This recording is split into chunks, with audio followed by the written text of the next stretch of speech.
ہماری فانی سوچ کے مطابق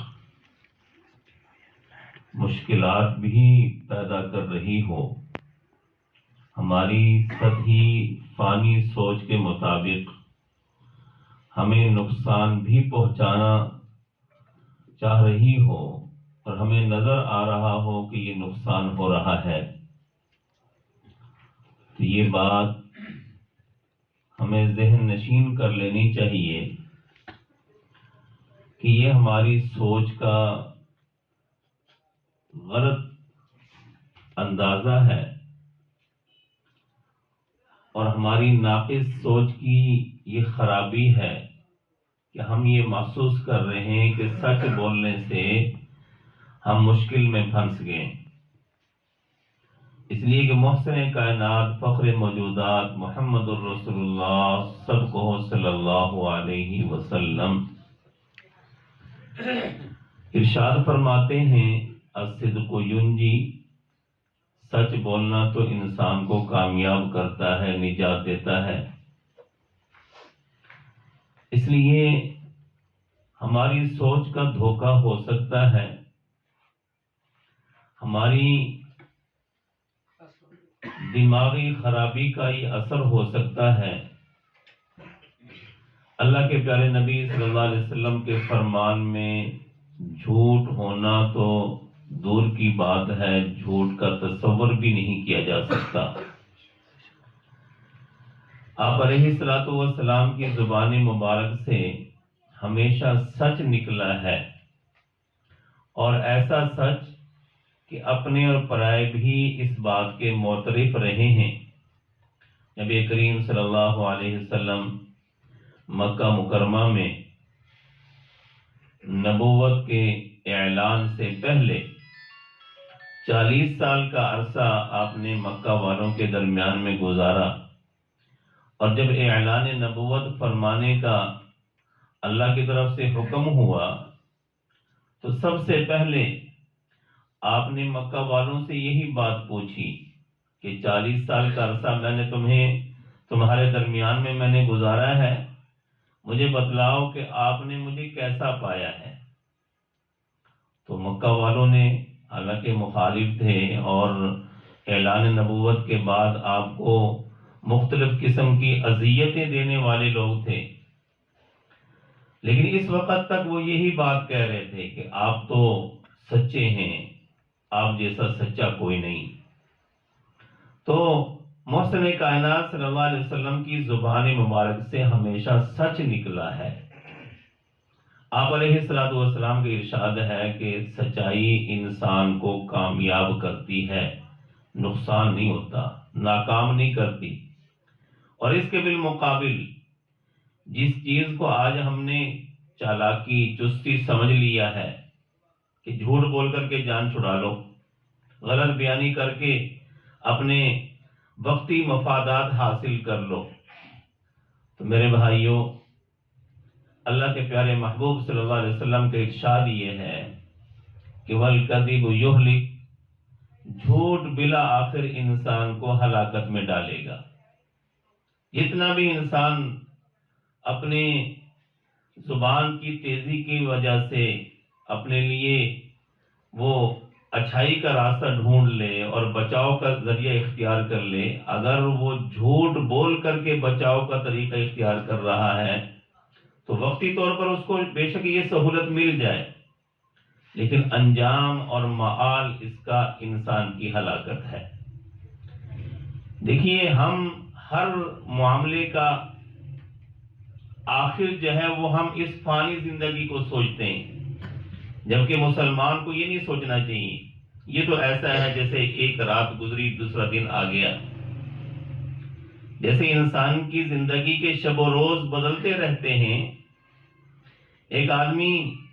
کچھ وقت ایک گھر میں رہتا ہے، پھر وہ دوسرا گھر خرید لیتا ہے، وہاں چلا جاتا ہے۔ اب پہلے گھر میں جو رہا یہ اس کا زندگی کا ایک حصہ ہے، پھر دوسرے گھر میں چلا گیا، دوسرا حصہ ہے۔ تو اگر اس فانی زندگی میں وہ جھوٹ بول کر کے اپنے آپ کو وہ بچا رہا ہے اور اس کا نقصان نہیں نظر آ رہا، لیکن صرف یہی تو زندگی نہیں ہے میرے بھائیوں، صرف ہم نے موت تک ہی تو نہیں رہنا، یہ تو ایک دوسرے جہان میں منتقل ہونے کا ایک ذریعہ ہے۔ موت آئے گی، پھر آ کر کے انسان جو ہے وہ دوسرے جہان میں اس کا نظام چلے گا اور وہ دوسری زندگی اس کی شروع ہوگی۔ تو آخرت کی جو زندگی ہے، یہاں جو چیز ہماری آنکھوں کے سامنے پردے میں ہے، نظر نہیں آ رہی کہ جھوٹ بولنے کی نقصانات کتنے ہیں اور اس کی نحوست کتنی ہے، یہ آخرت میں تو بالکل واضح نظر آ جائے گی۔ ہر چیز کا اثر ہے، اسی طریقے سے جھوٹ کا بھی اثر ہے۔ تو اللہ کے پیارے نبی صلی اللہ علیہ وسلم نے جو یہ ارشاد فرمایا کہ جھوٹ انسان کو ہلاکت میں ڈال دیتا ہے، یہ بالکل برحق اور سچا ہے۔ دنیا میں اس کی تلخی محسوس نہ ہو تو اس کا مطلب یہ نہیں ہے کہ یہ بات غلط ہو، ایسا نہیں ہے، بات تو بالکل صحیح ہے، لیکن اس کا ادراک نہیں ہو رہا۔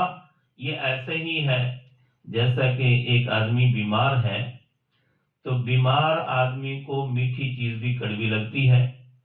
اب وہ کہے کہ نہیں یہ چینی کڑوی ہے، یہ میٹھی چیز نہیں ہے بلکہ کڑوی چیز ہے، تو اس کو کوئی بھی نہیں مانے گا۔ اور میرے بھائیوں، میں اور آپ دین اسلام اور شریعت کے احکامات پر صدق دل کے ساتھ، وقتی مفادات نہیں یا لوگوں کو دکھلانے کے لیے نہیں، ہمیں یہ دین اور یہ نظام، یہ شریعت اس ذات نے دی ہے جو ہمیں ہر حال میں دیکھ رہا ہے، دن میں بھی دیکھ رہا ہے، رات کے اندھیرے میں بھی دیکھ رہا ہے، مجمع میں بھی دیکھ رہا ہے، تنہائی میں بھی دیکھ رہا ہے۔ جب کوئی بھی نہیں ہوتا ہمیں سننے اور کہنے والا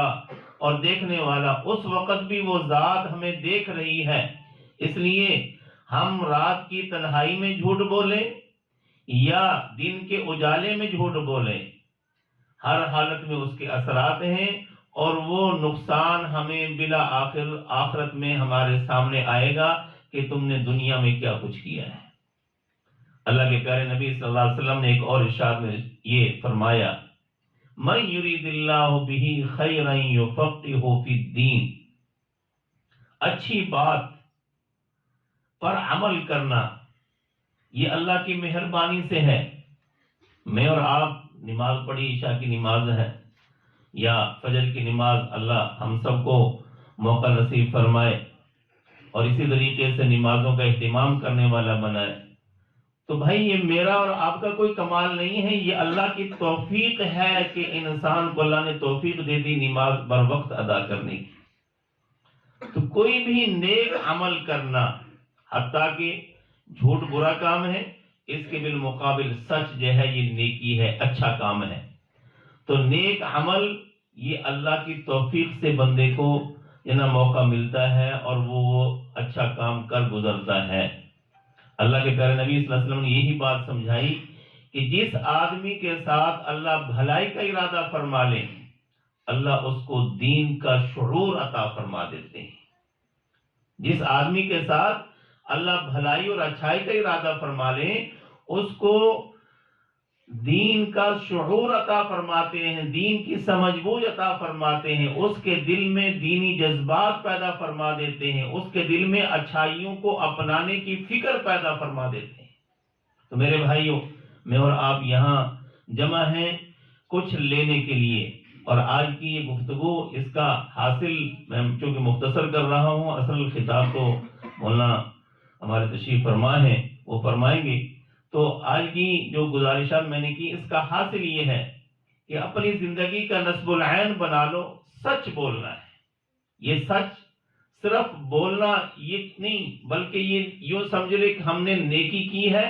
اور بہت اچھی نیکی کی ہے، اس لیے کہ اس نیکی کے اثرات اتنے بلند اور عظیم ہیں۔ آپ سب حضرات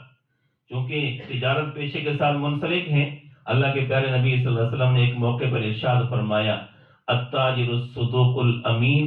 مع النبیین والصدیقین والشہداء والصالحین، کہ جو سچا تاجر ہے، یعنی تجارت کر رہا ہے، سچ بول کر کے کر رہا ہے، منافع زیادہ کمانے کے لیے جھوٹ کا سہارا نہیں لے رہا۔ اس لیے آج ایسا ہمارا ماحول بن چکا ہے کہ آمدن اور جنا بچت بھی ہوتی ہے، لیکن ہم کیا کہتے ہیں، یار اتنے میں تو ہمیں پڑ ہی نہیں رہی۔ یہ جھوٹ یوں کہا جا سکتا ہے کہ بھائی یہ میری چیز ہے، میں اتنے میں فروخت کرنا چاہتا ہوں، جو جائز طریقہ کار ہے۔ تو فرمایا اللہ کے نبی صلی اللہ علیہ وسلم نے کہ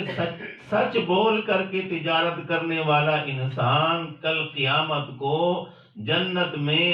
انبیاء علیہم السلام کا پڑوس اس کو نصیب ہوگا، صدیقین اور شہداء اور صالحین کا پڑوس اس کو نصیب ہوگا۔ میرے بھائیو کتنی خوشبختی کی بات ہے۔ دنیا تو گزر ہی جانی ہے، آج شام ہوئی، ہو سکتا ہے صبح ہو نہ ہو، لیکن آخرت کی جو زندگی لامتناہی زندگی ہے، تو ہمیں اس بات کا عہد کر لینا چاہیے کہ آئندہ کی زندگی میں ہم سچ بولیں گے، جھوٹ کا سہارا نہیں لیں گے،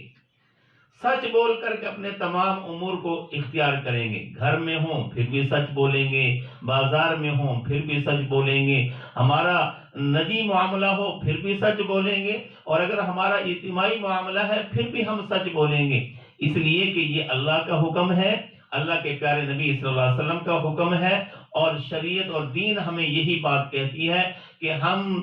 شریعت کے مطابق رہتے ہوئے اپنے کاروبار کو، اپنے معاملات کو سلجھائیں اور سچ بول کر کے اپنی زندگی گزاریں، جھوٹ بول کر کے اپنی زندگی کو گندا نہ کریں، اس لیے کہ اس گناہ کی نحوست اتنی ہے کہ انسان کی جملہ عبادات بھی بسا اوقات اس سے ضائع ہو جاتی ہیں۔ اس لیے ہمیں سچ بولنا کی عادت ڈالنی چاہیے، مزاج بنانا چاہیے، اور جھوٹ سے کوشش کرنی چاہیے کہ ہم اپنے آپ کو بچا لیں۔ تجارت ہو